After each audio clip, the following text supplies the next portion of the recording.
We should do an episode where we're talking really quietly and it's mostly eating noises. Okay. Just like... You want to start now? Let's hold eye contact while we do that. That sounds great. Just like... Can I ask you a quick question? Yeah, I'm here. How many times do you think you could fall down consecutively in a single day? More than 5, but no less than 200. I think that I want to see how many you can get through. I think...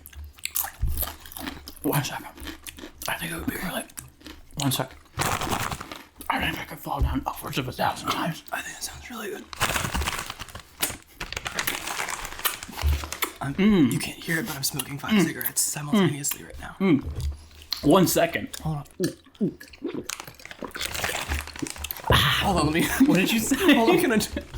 Oh, fuck, that's yummy! Sorry, but...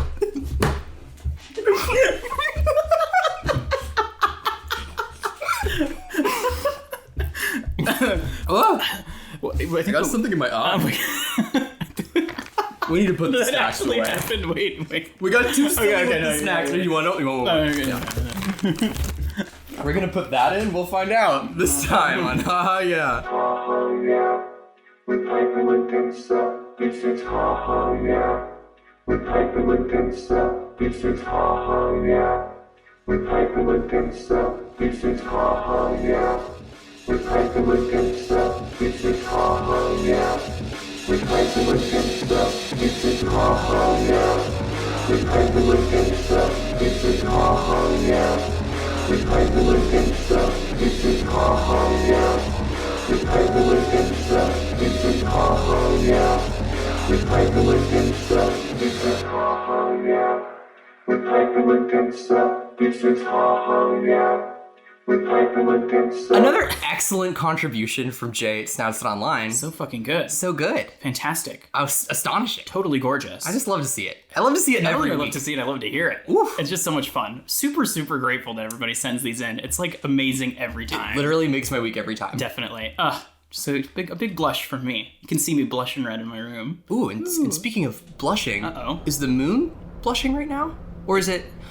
Oh no, it's a harvest moon, because it is the spooky episode. I'm watching you facepalm right now. I tried to tie it in. You don't tie in spooky stuff intentionally. It scares you. Oh, Jesus. Yeah, I got you. Yeah, you did get me that. That was really good. That was a good spooky Thank intro. you so much. Welcome Yeah. to the Halloween episode. Oh. Are you seeing? Sorry, I got the Halloween Yeah, no, jitters. those are the giblies. Come down to the case of the ghoulies. I'm getting grabbed by them Ooh, right under the bed. Please be careful, Fine ghoulies. down there.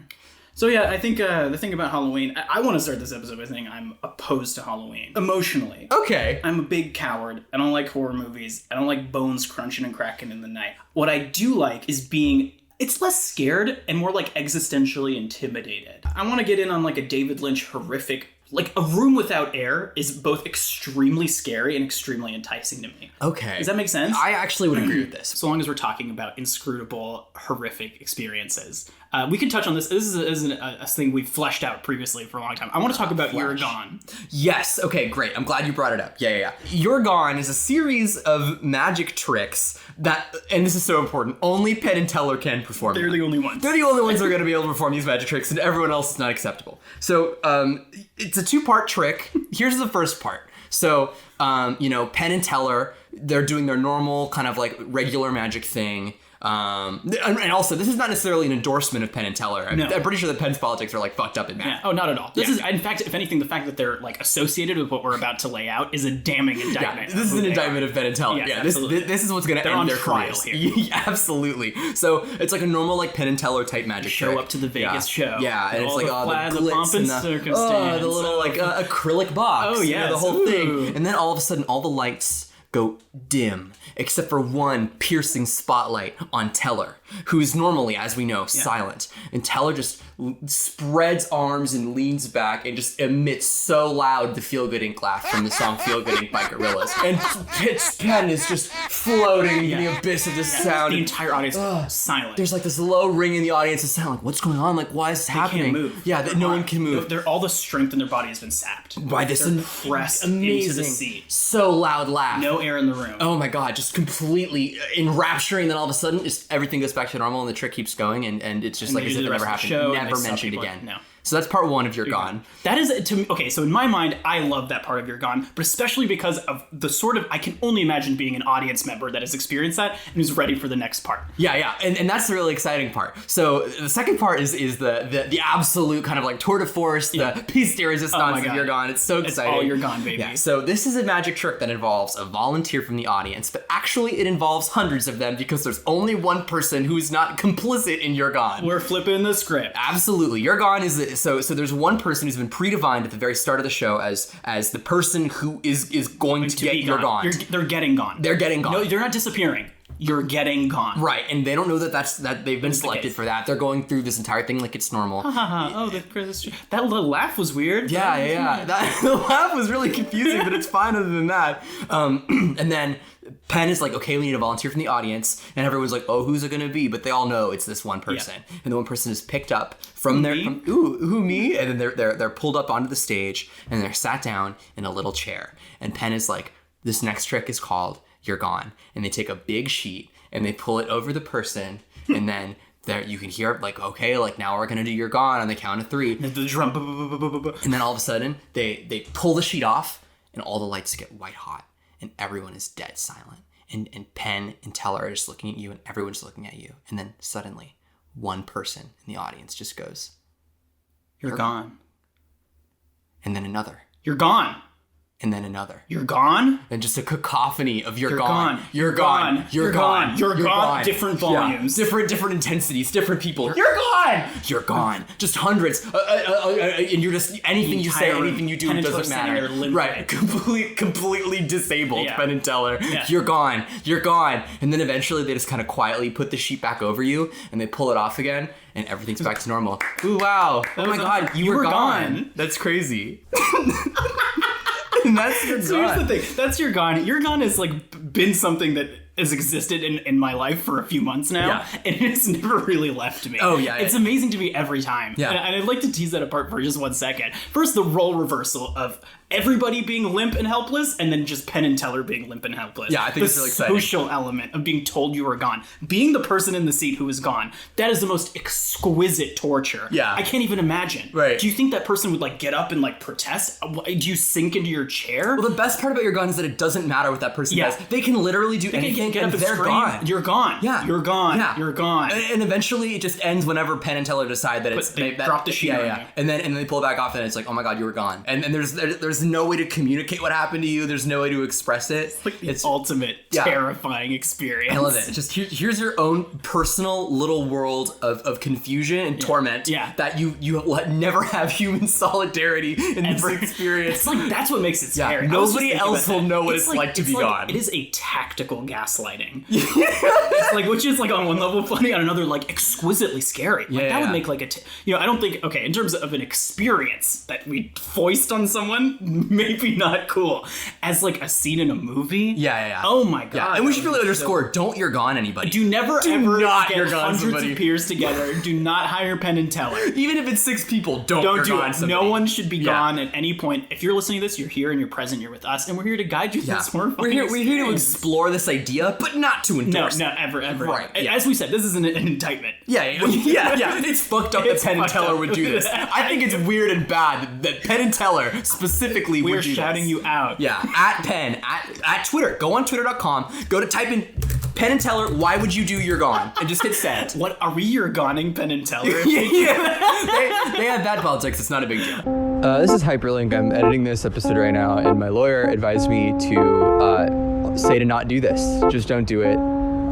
Please don't do it. So I think that one thing I've really developed over the course of the past few years of like living in our hell that we all live in and share together, like our little like fucked up little sphere of bad, is that like it seems like all accountability is just like lost, and just like everything is just like accountability agency. Yeah, it's interminably corrupt, interminably fucked. Like there's just absolutely like no realistic hope or future. Mm-hmm. And what I love about You're Gone is that like even within like the framework of the system that we can still believe in, like You're Gone isn't illegal. No. It is allowed. Yeah. Like you can pull off You're Gone, and it's horribly fucked up and traumatizing. But like there's nothing standing between if you. They sign a waiver. If everybody signs a waiver, you might be gone. Yeah. It would be literally, you can literally, again, don't, but you can literally do this. You can literally do this. Yeah. That's what I find so fascinating about it, because like it's a horrible, wretched idea that is completely possible. It's easy to do your job. Right. And I think that really is what it is. And nothing it's bad the will happen. underlying social dynamic that like is latent in us. That we're willing to like purposefully pull the wool over each other's eyes and completely erase each other. Yeah. You know, I think there's nothing scarier than being erased. And here's the really scary thing. The difference between you're gone and using our cell phones these days, using our smartphones. We do live in a fucking society. You know what really is gone? Empathy. You know what I mean? You're so, I never thought about it that way. Well, just back in these good old days. When I was a kid, I ate mud and I liked it. So I wish kids today would eat mud. Kids these days are on their phone and eating mud. Right, and I'm mad. All kids know today is go on TikTok, eat hot chip, and lie. Eat hot mud. Eat hot mud instead, and smile, idiot. Tell them. What was your best Halloween costume ever? There was a period there when I was in middle school where I loved making my own costumes, which meant not a real costume. It meant taping as much ridiculous shit as I could find in my body and like looping it. And then like there was one year where I had a trashy like Halloween like pun joke on the front. And I said, you can only hear the rest of the joke if you give me another piece of candy. And folks would do it. And it was just like some, like, like, what is, like, Frankenstein's tea called? Some shit like that. It was a mess back then. But, you grow. Oh, for sure. I like the idea of a costume that is also a scam. It's a challenge. Well, I was tricking and treating. All in one go. Tricking and getting treated. Exactly. Like royalty. Oh yes, truly. So that being said, that's one good Halloween costume. I mean, I'd probably say like my all timer. All right, it's two.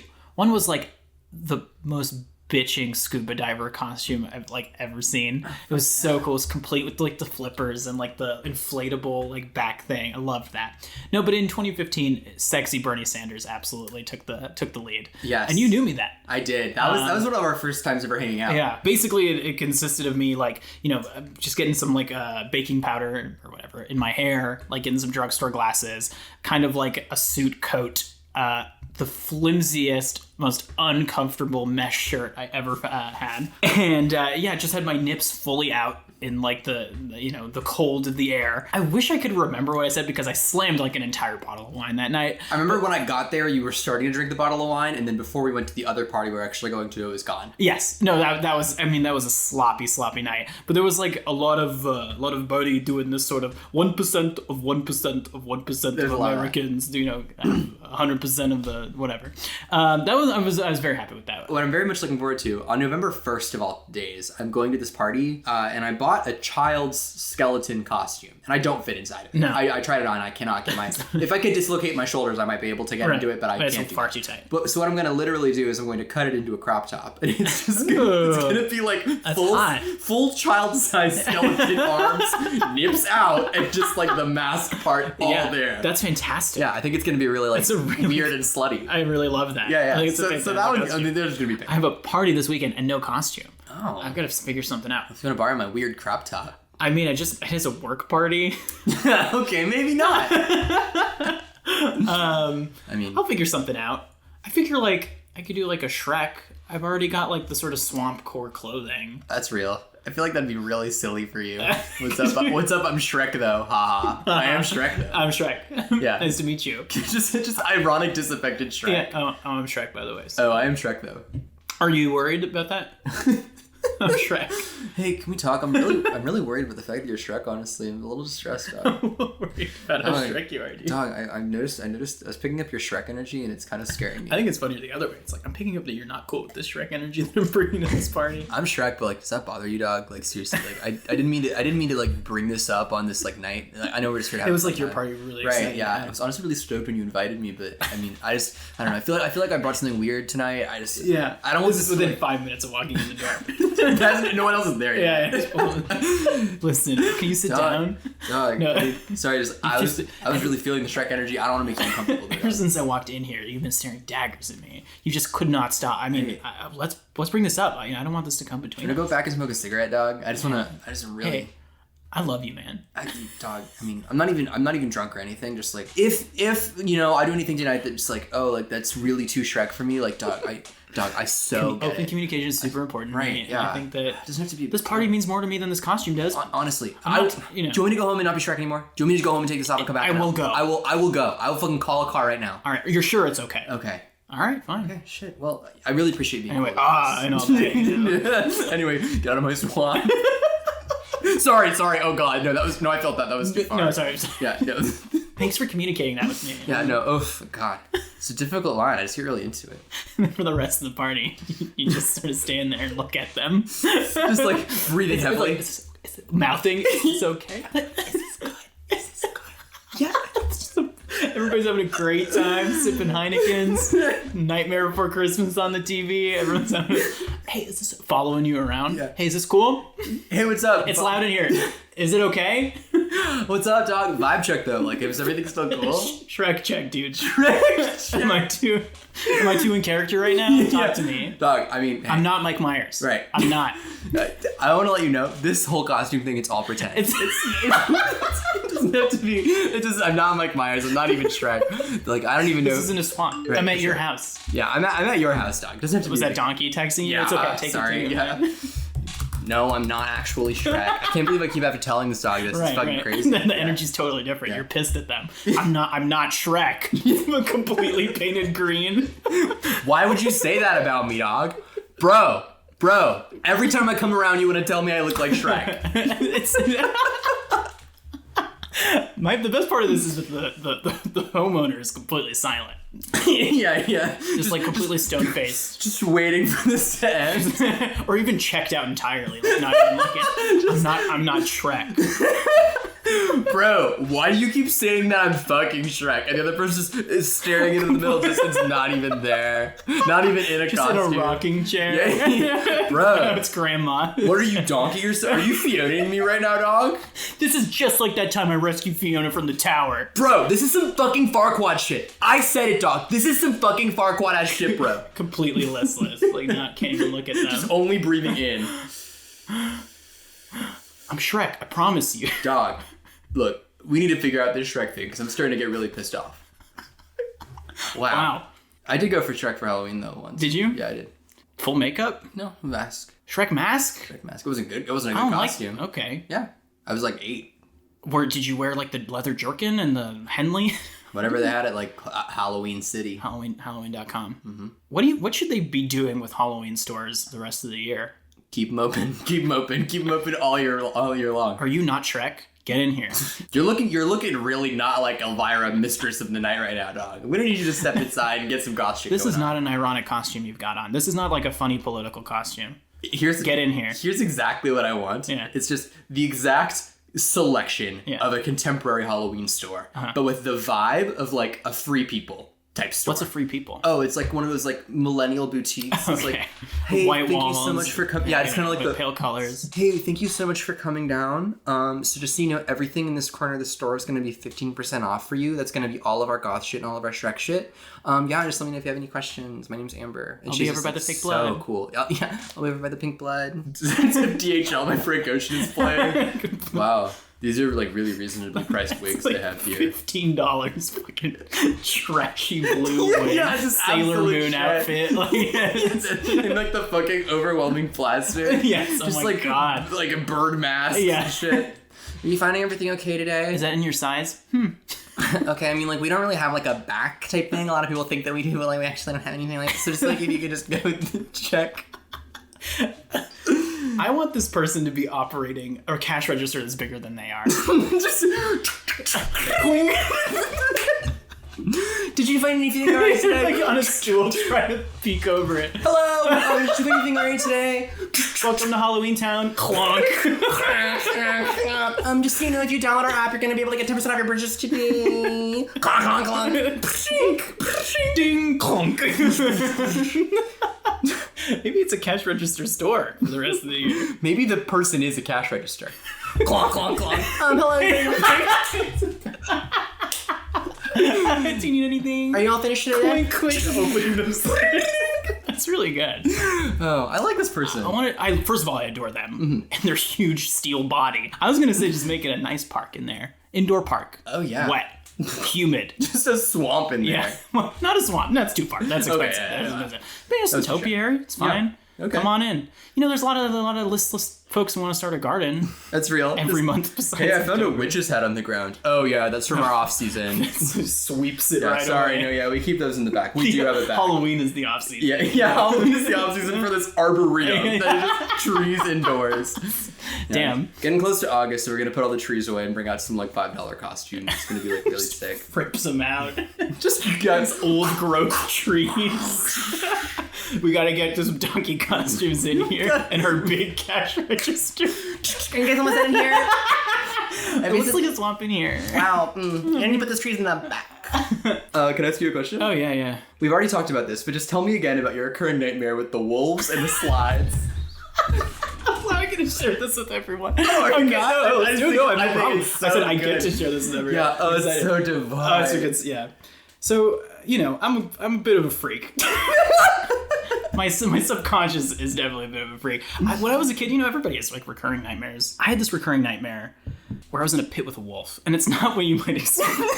I've had this nightmare too, but it wasn't scary. It was real. Give me one of those. Yeah. Give me 2 of these. So anyway, let me tell you about this. So when I was a kid, I adored Legoland. I mean, to a point, like an obsessive sort of point. I just was a Lego kid.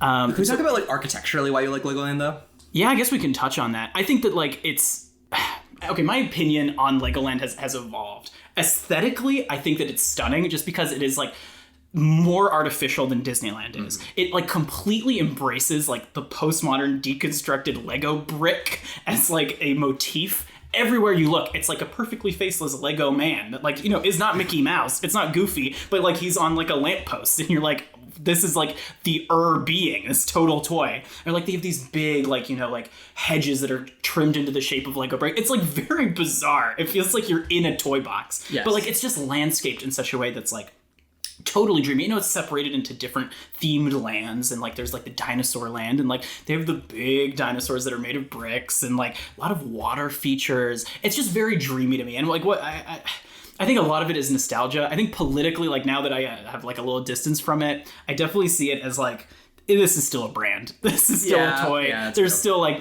sucking money out of you here. But like, to me, it's just very romantic. Like the fact that like, if anything, it does...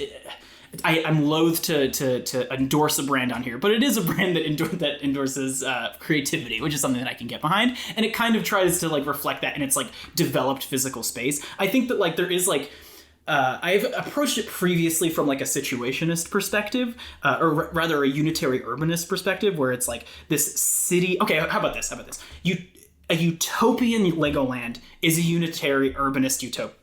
Yes, I think that makes sense. And by that I mean unitary urbanism, and I'm definitely going to get this wrong, so I'm going to preface this. But as far as I understand it, it's the idea that like the way that we structure our cities and our built environments, capital necessarily separates it into like different places. This is a space for sleeping. This is a place for eating. This is a place for working. The idea behind a unitary urbanism is that we're meant to experience these things all at once. We're supposed to experience a totality of our lives because we're human beings that are complex, and our built spaces should reflect that. And so the idea behind a unitary urbanism, again, is that it's like an infinitely modular city that constantly reshapes itself around the needs and the unconscious desires of the people who live in it. So it's everything all the time if that was a city. So like a huge inspiration behind that was like were these, market spaces in Paris where like it was like these shifting mazes of like carts and wagons and barricades, and like every week you would come back and it's in a different sort of orientation, and so you experience the space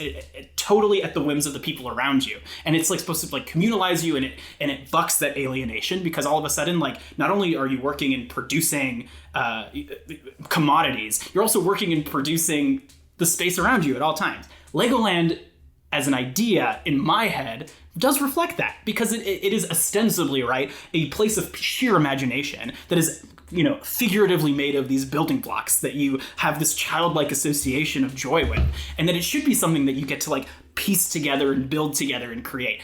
In practice, Legoland is a place where you eat apple fries and have a greasy pizza and like go up in the air a couple times on the dragon, which is a ride.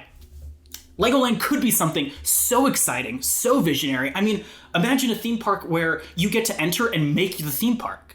Like, I mean, the logistical challenges of that are off the chain. But like, as a playground for urban experiences, for like designing cities, this constant MC Escher thing that like melts and builds back up at your very whim. It's kind of Inception in a way, but like brighter colors, right? Kids get to be involved. That's so exciting to me because it's like something that I feel every day when I walk around in the city. Every day in the city, like I'm constantly like it's being driven home to me that like I've had no say in how this is. I'm absolutely like we are experiencing this through the lens of a history that was totalitarian and oppressive and fucked up and brutal. We're sequestered to these tiny sidewalks and these huge lumbering machines of death that are ruining our environment, have most of the street. Our cities aren't oriented around where people live, they're oriented around where people work, and it's like difficult to get to the place that you work. In a unitary urbanist sort of future, all of these things are together and they intersect, and like they constantly are shifting and evolving and changing just like you are.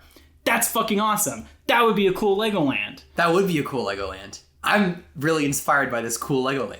I want to go to this cool Legoland. But instead, we're going to this nightmare. We're going to this nightmare. So yeah, at Legoland, in one of these themed lands, right across from where you buy these apple fries, which are delicious, by the way. Yummy, Just like yummy. little fried strips and cinnamon sugar. There's this huge, hulking wooden labyrinth. Oh. And it's already like a nightmare that we would have together on this microphone. But it's this big wooden labyrinth that like is themed like sort of vaguely around like a Robin Hood Nights in the Woods situation. Okay. And it's like a playpen and a climbing gym. There's like ropes to climb up. There's like, obstacles in the way. When you're a child, like this is what Legoland does very well. It just expresses that fucking wonder in a way that like is so, it takes over your whole being. And so like as a kid, you're like, oh my God, I have to climb up these ropes. There's like 4 or 5 levels. And it like, you turn a corner and all of a sudden like you have to go up and you have to go down. And it's so exciting. There's slides everywhere. And it's also like a thing where you get to, as a kid, be away from your parents. It's too small for most parents to get into because it's like a pretty big climbing gym. And my parents were never willing to chase me around in this thing. They'd be like, I'm okay. So from the design perspective, it's definitely a place where the parents sit their asses down, eat some apple fries, and get the kids in the climbing gym. But they really went all out. It's huge. And you get to the top, and there's these big black plastic slides. There's like a number of them, and like they emerge in different places. But one of the biggest ones kind of drops you deep in like the sort of the center of the bottom. And it's themed in a way. In my memory, I distinctly remember you emerge from this like black, thick slide, and there's like apparently what looked like a camp that this Robin Hood figure or these knights like may have like spent the night in, but it's been ravaged. There's like claw marks from like wolves, and there's like, all the stuff has gone flying and all like the tent is, tipped over. And in my memory, there was even a little speaker that would play like a growling wolf noise.